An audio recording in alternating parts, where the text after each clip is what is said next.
nous hâtâmes d'informer 4 ou 5 joueurs d'échecs que nous connaissions à bord, et le jour suivant, à l'heure convenue, notre petit groupe était au complet. Bien entendu, on donna à McConnor la place qui faisait face à celle du maître. Nerveux, l'Écossais allumait cigare sur cigare en consultant sans cesse la pendule. Mais notre illustre champion se fit attendre 10 bonnes minutes et fit son apparition avec un aplomb insolent. Il se mit à organiser le jeu avec une sécheresse toute professionnelle.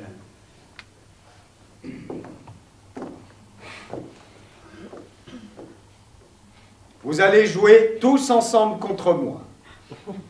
Après chaque coup, je m'en irai à l'autre bout de la pièce pour ne pas troubler vos délibérations. Aussitôt que vous aurez joué, vous frapperez sur un verre avec une cuillère pour m'avertir.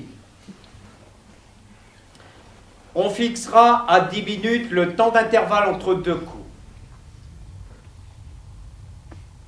Nous acceptâmes naturellement toutes ces propositions comme 2 timides écoliers. Le récit détaillé de cette partie offrirait peu d'intérêt. Elle se termina, bien sûr, comme elle devait se terminer. En 24 coups, nous étions complètement battus. Ce qui nous était désagréable, c'était seulement la suffisance avec laquelle Shentovich nous faisait sentir de manière trop évidente sa supériorité.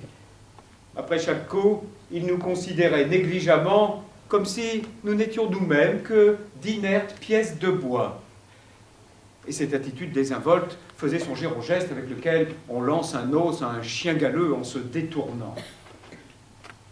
La partie terminée, cette machine à jouer aux échecs prononça « mat », sans plus, puis resta là, immobile et muette, attendant de savoir si nous désirions recommencer.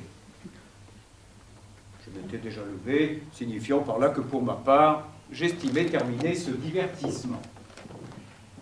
Lorsque j'entendis McConnor, « Revanche! Je veux la revanche !» Je fus presque épouvanté de son ton provoquant. En ce moment, McConnor faisait plutôt penser à un boxeur qui va asséner un coup qu'à un gentleman bien élevé. Était-ce son ambition maladive et irritable? Était-ce la manière désagréable dont nous avait traité Shentovich? Toujours est-il que McConnor paraissait avoir changé de nature.